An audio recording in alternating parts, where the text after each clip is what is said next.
the Recollection. Now the last day of many days, all beautiful and bright as thou, the loveliest and the last, is dead. Rise, memory, and write its praise. Up, to thy wonted work.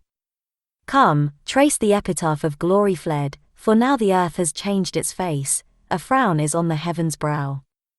We wandered to the pine forest that skirts the ocean's foam.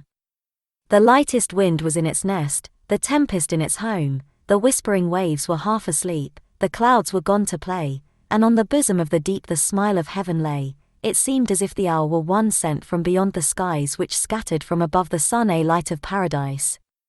We paused amid the pines that stood the giants of the waste, tortured by storms to shapes as rude as serpents interlaced, and soothed by every azure breath that under heaven is blown, to harmonies and hues beneath, as tender as its own.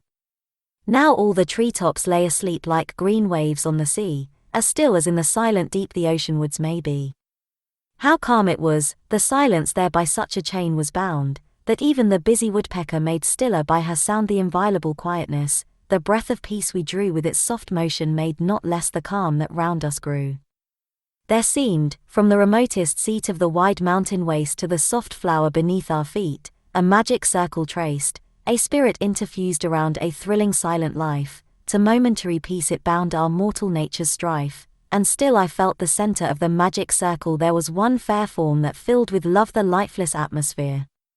We paused beside the pools that lie under the forest bough, each seemed as it were a little sky gulf, in a world below, a firmament of purple light which in the dark earth lay, more boundless than the depth of night and purer than the day, in which the lovely forests grew as in the upper air, more perfect both in shape and hue than any spreading there. There lay the glade and neighboring lawn, and through the dark green with the white sun twinkling like the dawn out of a speckled cloud. Sweet views which in our world above can never well be seen were imaged in the water's love of that fair forest green, and all was interfused beneath with an Elysian glow, an atmosphere without a breath, a softer day below. Like one beloved, the scene had lent to the dark water's breast its every leaf and lineament with more than truth expressed, until an envious wind crept by, like an unwelcome thought which from the mind's too faithful eye blots one dear image out.